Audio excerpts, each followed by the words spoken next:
Hello everyone.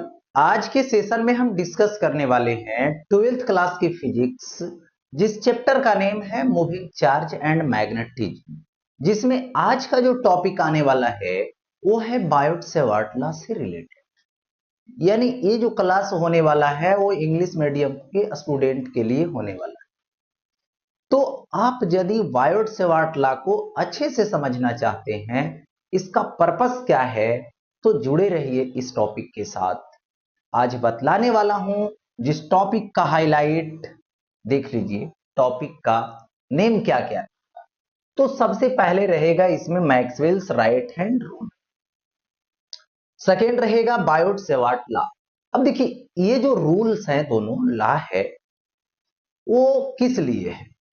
तो सबसे पहले मैं बता दूं कि ओरस्टेड जी ने एक एक्सपेरिमेंट में बताए magnetic effect of electric current से रिलेटेड बातें, कि करंट कैरिंग जो वायर होती है वो अपने सराउंडिंग, देखिए एक करंट कैरिंग वायर है और उन्होंने शो किए एक्सपेरिमेंट में कि क्या होता है, मैग्नेटिक फील्ड क्रिएट होता है इस वायर के surrounding.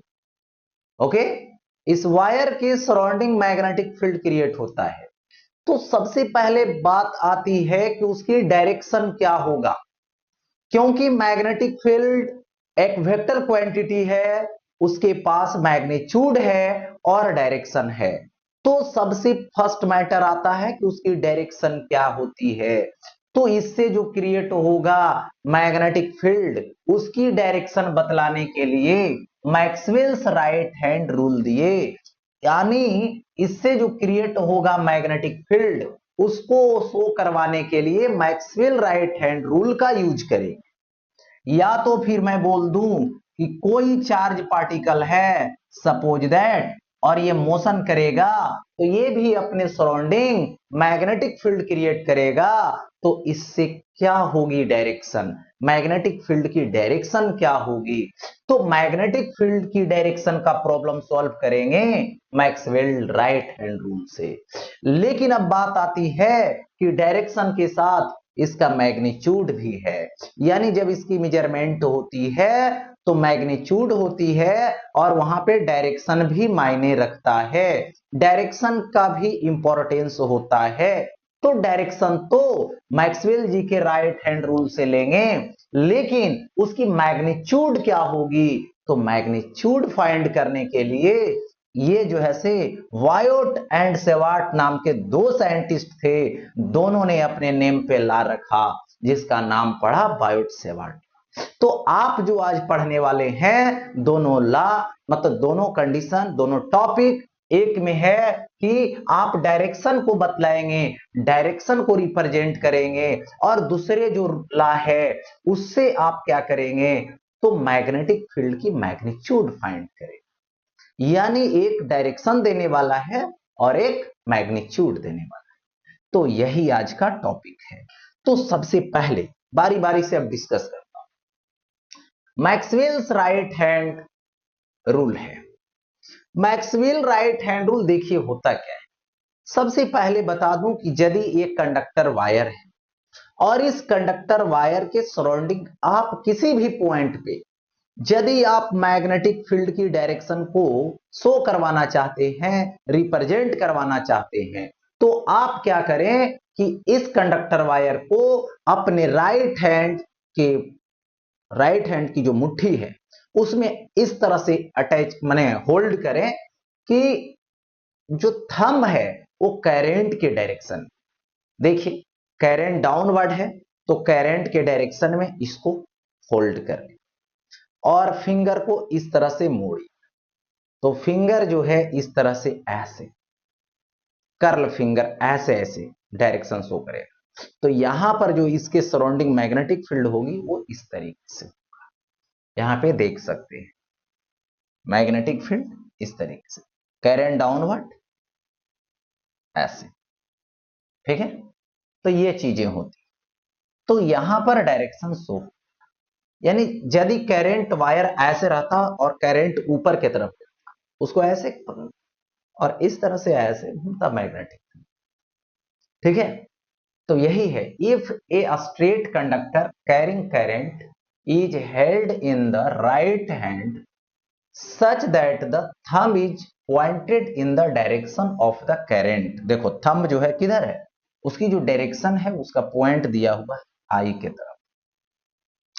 Then the direction in which your fingers, है ना, encircle the wire gives the direction of the magnetic lines of force around the wire। देख सकते, यही है यहां पे मैक्सवेल्स राइट हैंड रूल। अब देखो यहां पे चलता हूं, देखिए एक वायर है और इस वायर को दे रखा है करंट अपवर्ड।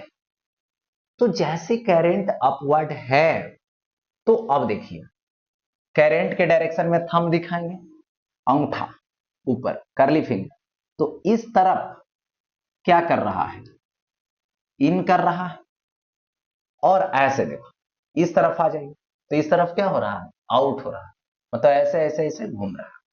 तो इस तरफ जो है आउट हो रहा है। अब देखो ऐसे घूमे तो मैग्नेटिक फील्ड की डायरेक्शन जो है इसके सराउंडिंग इस तरीके से, ठीक है। यदि कोई ऑब्जर्वर यहां से देख रहा, ठीक है, ऑब्जर्वर ऐसे देख रहा है तो करंट उसके नजदीक जा रहा है। देखिए ऐसे है भाई, करंट इधर आ रहा है मेरे तरफ, अंगुली को ऐसे मोड़ेंगे, अंगुली ऐसे मुड़ेगी, मतलब मैग्नेटिक फील्ड ऐसे घूमेगा इस तरीके से। तो इस तरीके से घूमेगा ऐसे, मतलब एंटी क्लॉक, ऐसे मतलब एंटी क्लॉक, तब थंब मेरे तरफ। तो यहां पे पास आ रहा है करंट, ठीक है। तो यहां पर आई पास आने पर बी कैसा होगा, एंटी क्लॉकवाइज, एंटी क्लॉकवाइज, ठीक है। और यही अगर फिर इस वायर से देखें तो इस वायर में देखें तो करंट डाउनवर्ड है, तो ऐसे घूमे ऐसे, तो इस पॉइंट पे आउटवर्ड हो गया इस वायर का, ऐसे आउटवर्ड, आउटवर्ड, बट इधर क्या होगा, इनवर्ड,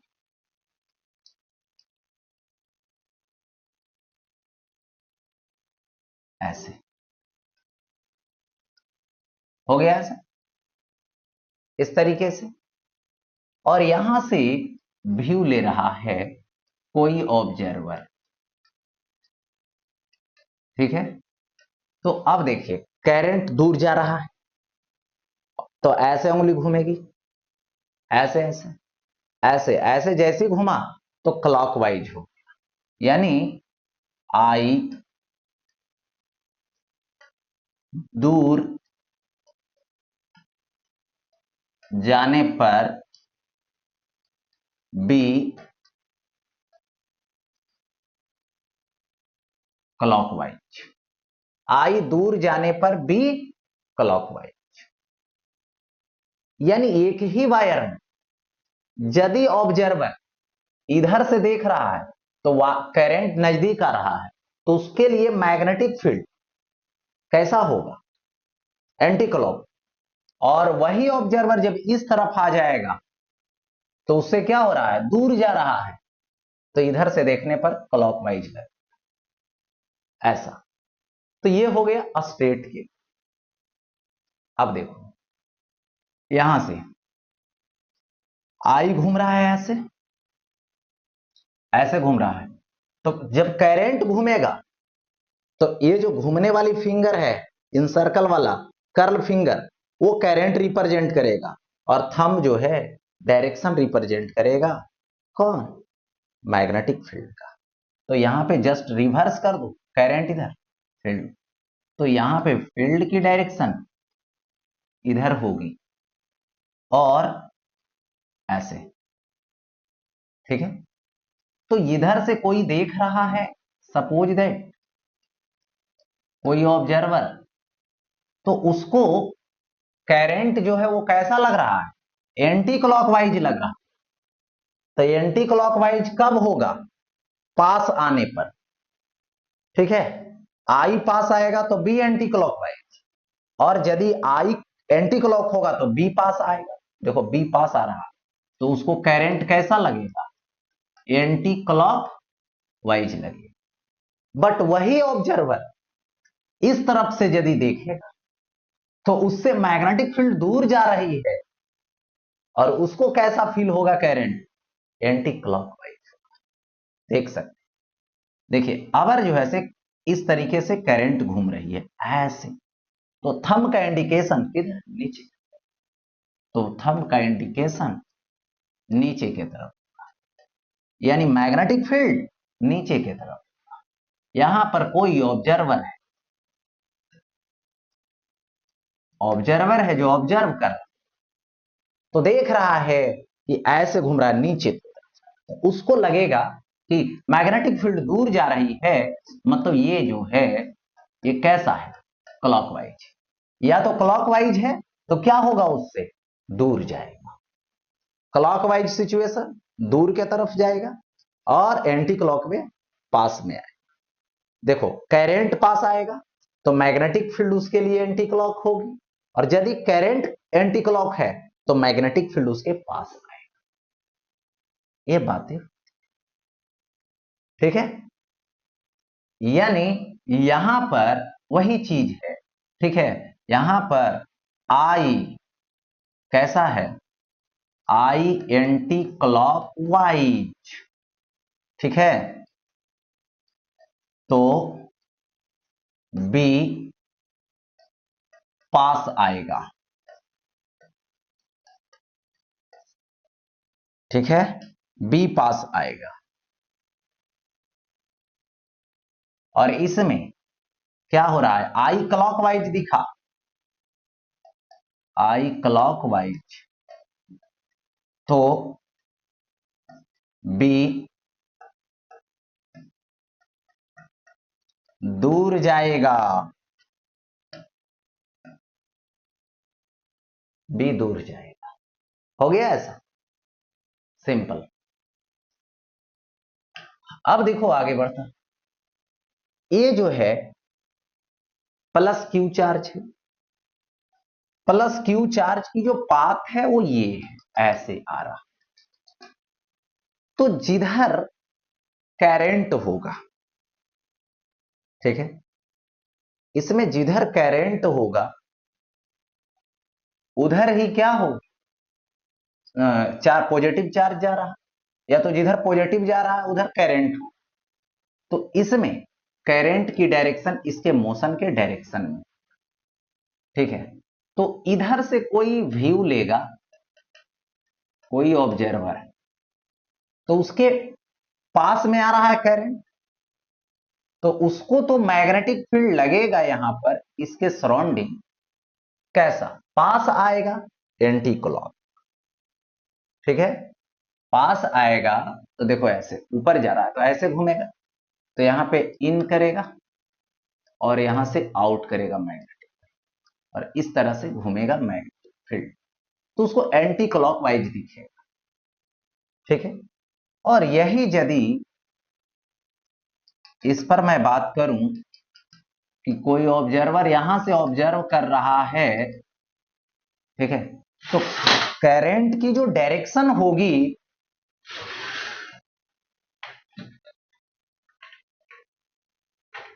देखिए करंट की जो डायरेक्शन होगी वो नेगेटिव चार्ज इधर जा रहा है, तो करंट नजदीक के तरफ इधर जाए, अपोजिट।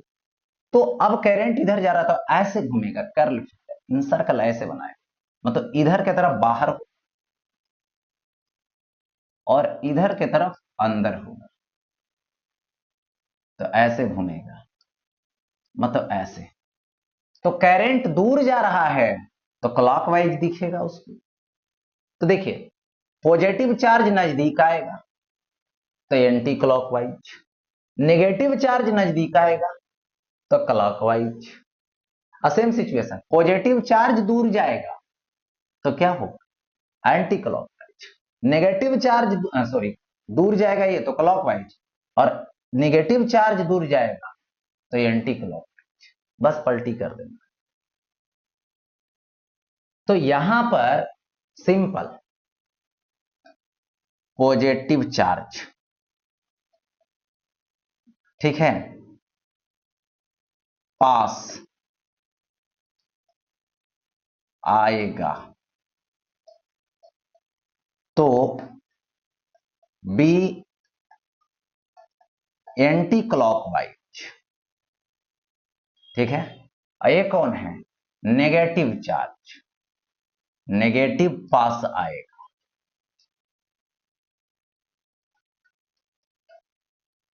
ठीक है। तो बी जो है वो कैसा होगा, क्लॉकवाइज। और यही जस्ट सिचुएशन, यदि प्लस क्यू दूर जाएगा तो anti clockwise, minus anti clockwise तो क्लॉकवाइज में बदल जाएगा, माइनस क्यू दूर जाएगा तो क्लॉकवाइज एंटी क्लॉकवाइज बदल, उल्टा कर दे। अब देखो ये इस तरीके से घूम रहा है पॉजिटिव चार्ज, तो पॉजिटिव चार्ज के डायरेक्शन में करंट होगा, तो ये तो इधर के तरफ आएगा, मैग्नेटिक फील्ड इधर के तरफ आएगा। और इसमें नेगेटिव चार्ज ऐसे घूम रहा है तो करंट उसका उल्टा घूमेगा, उल्टा घूमेगा तो मैग्नेटिक फील्ड नीचे जाएगा, तो मैग्नेटिक फील्ड नीचे के तरफ।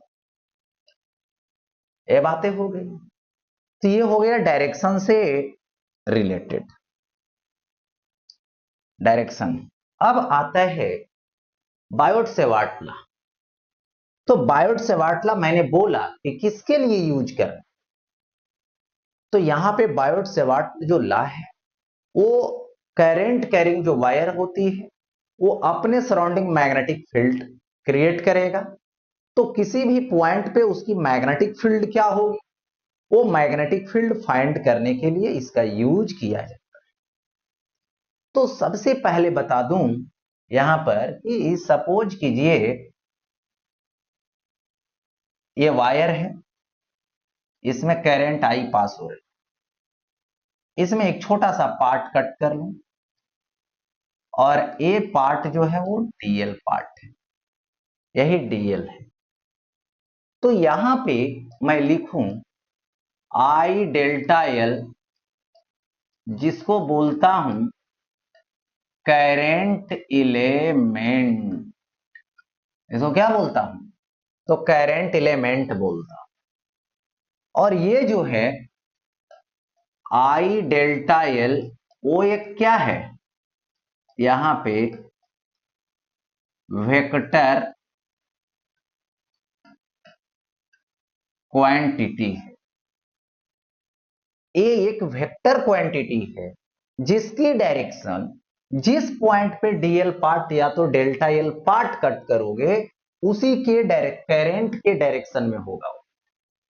यानी यहां पर करंट की डायरेक्शन मायने रख रही है, इसलिए आई डेल्टा एल जो है वो वेक्टर क्वांटिटी हो।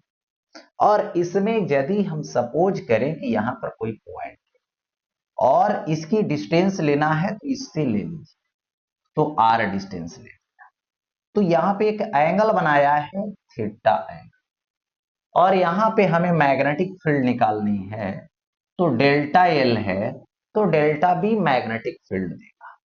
यहां पर जो मैग्नेटिक फील्ड की डायरेक्शन होगी उसको इमेजिन करूं तो करंट तो अपवर्ड जा रहा है, तो मैग्नेटिक फील्ड ऐसे इन करेगा, अंगुली फिंगर फिंगर को कर्ल करोगे ऐसे, इस साइड आउट होगा इस साइड इन करेगा, तो यहां पे करंट के हिसाब से मैग्नेटिक फील्ड इन करेगा और इधर मैग्नेटिक फील्ड क्या करेगा, आउट करेगा, ठीक है। तो इधर के कोई पॉइंट लोगे तो उस पर आउट होगा मैग्नेटिक फील्ड, इसमें इन। अब इसकी अमाउंट से रिलेटेड बातें आती, तो इसकी अमाउंट से रिलेटेड बातें ये होती है कि ये जो डेल्टा बी है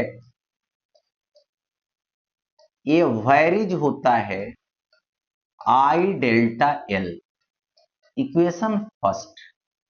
ऐसा इसलिए क्योंकि आई डेल्टा एल इंक्रीज होगा तो डेल्टा बी भी इंक्रीज करेगा।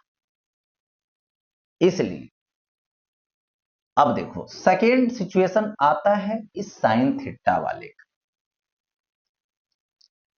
तो delta B varies sign theta होता है, क्योंकि देखिए यहां पे साइन थीटा के क्यों प्रोपोर्शनल है, क्योंकि इसको यदि इंक्रीज करके 90 डिग्री कर दूं तो मैग्नेटिक फील्ड मैक्सिमम हो जाता है, और इसको डिक्रीज करके 0 डिग्री पर ले लाऊं ऐसे तो वो हो जाता है मैग्नेटिक फील्ड 0। फिर यदि इसको इंक्रीज करके 180 डिग्री पर ले लाऊं, मतलब इसी के लाइन पर ले लाऊं, तो इस तरफ तो 0 हो जाता है।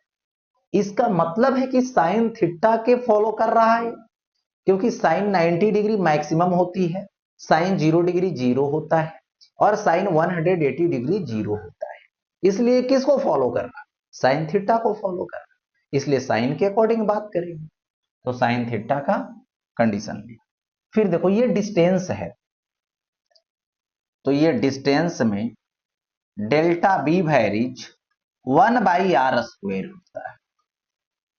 तीनों इक्वेशन को अब कंबाइंड कर, ठीक है, फ्रॉम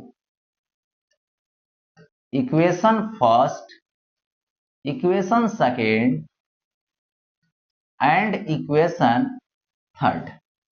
तो क्या आ जाएगा यहां से, delta B varies I delta L होगी, साइन थीटा होगी बाई r²। मतलब मैथमेटिकली सोचे तो मैथमेटिकली तीनों को कंबाइंड कर, तीनों जो अलग अलग मैटर था उसको एक ही में मिला दिया, वही चीज रिप्रेजेंटेशन हो रही है। Delta B varies I delta L, delta B varies sine, delta B varies 1/r², यही चीज तो है। और किसी भी यहां पर वैरिज को हटाओगे तो यहां पर एक कांस्टेंट लाओगे, और वो कांस्टेंट यहां पे है μ0/4π, ठीक है, कांस्टेंट हो गया, और ये I delta L sine theta रहेगी और बाई r²। तो यहां पे ये फॉर्मूला हो गया, और यही बायोट सेवार्ट लॉ है जिसके हेल्प से आप क्या कर सकते हैं, मैग्नेटिक फील्ड को फाइंड कर सकते हैं। यही है बायोट सेवार्ट। यहां पे मैं बात करूं वेयर, ठीक है, म्यू नोट। तो म्यू नोट जो है इसको बोलते हैं मैग्नेटिक परमिएबिलिटी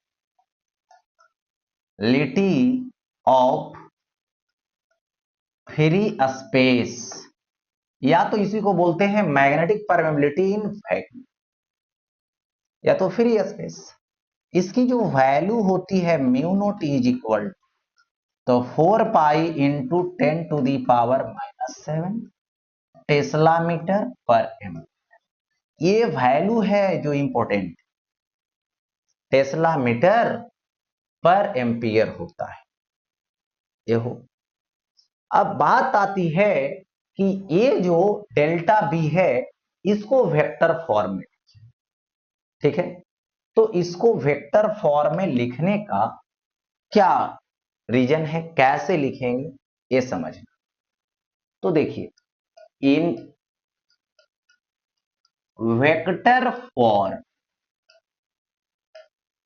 फॉर्म में चले, और वेक्टर फॉर्म में क्या होता है सो देखिए यहां से ये डेल्टा बी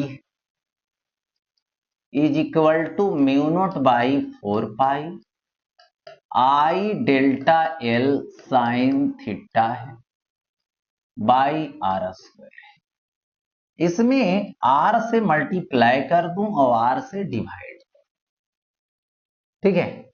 अब देखिए तो यहां पे delta B is equal to μ0/4π आएगा, और ये हो जाएगा आई डेल्टा एल, ठीक है, और ये हो जाएगा आर साइन थीटा, और ये बाई हो जाएगा आर।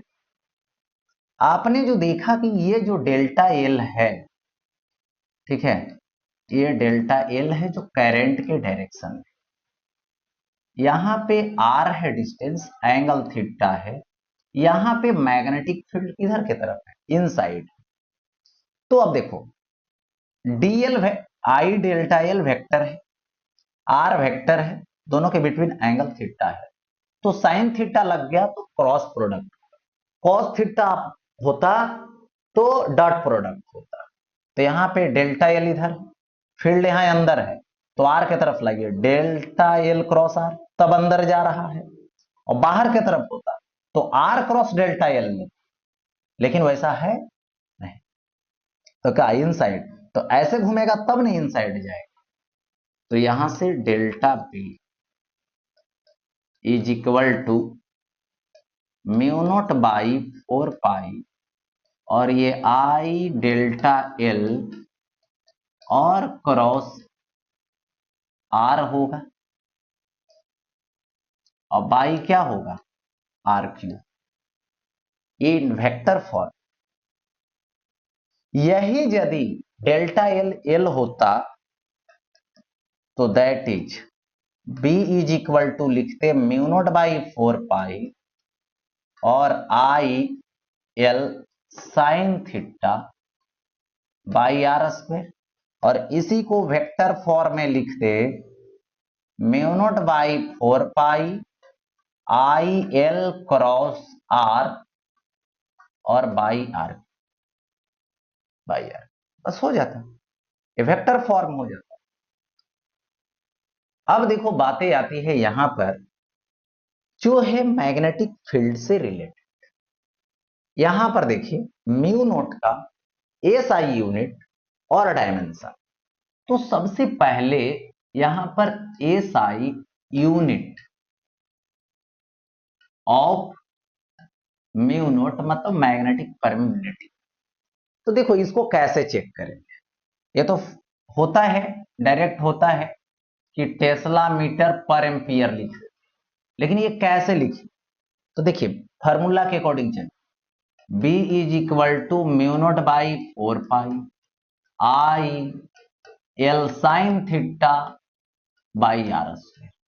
सभी के जगह पे यूनिट बैठा दीजिए, ये बी तो टेस्ला होगा, म्यू नॉट का यूनिट लिखना है रहने दे, आई का एम्पियर, एल का मीटर, साइन थीटा का कुछ नहीं, यूनिट नहीं होता है, 4 पाई का यूनिट नहीं होता है, ये होगा मीटर स्क्वायर। अब 1 मीटर से 1 मीटर कैंसिल हो जाए, तो मीटर इधर चला गया, तो इधर हो गया mu naught into ampere, ampere नीचे आ जाए, तो mu naught is equal to tesla metre पर एम्पियर, यही तो यूनिट आ गया, ऐसा यूनिट आ गया। एक बात, दूसरी बात अब चलते हैं इसका डायमेंशन से रिलेटेड, इसका डायमेंशन कैसे निकालनी है। देखो तो यहां पे आ जाएगा डायमेंशन ऑफ म्यू नोट। तो डायमेंशन निकालने के लिए सबसे पहले फॉर्मूले की जरूरत है, तो बेसिक फॉर्मूला यही b is equal to mu naught by 4 pi लीजिए, I L sine theta use कीजिए और बाई आर स्क्वायर यूज कीजिए, हो गया ऐसा। देखो मैग्नेटिक फील्ड की फॉर्मूला लिखोगे तो F is equal to q v B sine theta होता है, तो B इज इक्वल टू आएगा F by q v sine theta, यही तो आएगा। तो अब अप्लाई कीजिए B के प्लेस पे F by q v sine theta is equal to mu naught by 4 pi I L sine theta by R square, हो गया ऐसा। सभी का डायमेंशन को पुट करने वाला फोर्स एम एल टी पर पावर -2 बाई चार्ज का डायमेंशन 8t इंटू वेलोसिटी का डायमेंशन एल टी पे पावर -1। साइन थीटा की डायमेंशन होगी ही, म्यू नॉट रहने देता हूं, 4 पाई की कोई डायमेंशन नहीं होगी, हटा दीजिए, और ये क्या आएगा, आई एम्पियर हो जाएगा, एल रहने दीजिए, साइन थीटा की कोई डायमेंशन नहीं, आर स्क्वायर मतलब एल पे पावर 2, ये हो गया। अब यहां पे अरेंज करता हूं, सबसे पहले सुनो, इस एलएचएस की तरफ सिर्फ मास 1 है, चलिए ठीक, एल के पास आए तो एल एल कैंसिल हो जाएगा, एल है ही नहीं, चलिए ठीक है, टी के पास आई -1 +1 खत्म हो गया, ऊपर वाला सिर्फ टी पे पावर -2, ए सिंगल है ऊपर चला जाएगा, ए पे पावर -1, एलएचएस की बात होगी। अब आरएचएस में आता हूं, तो म्यू नॉट इंटू ए रहने दो, ये क्या है, रहेगी, एक एल से एक एल कटेगा, एल ऊपर जाएगा तो एल पे पावर -1 हो गया ऐसा।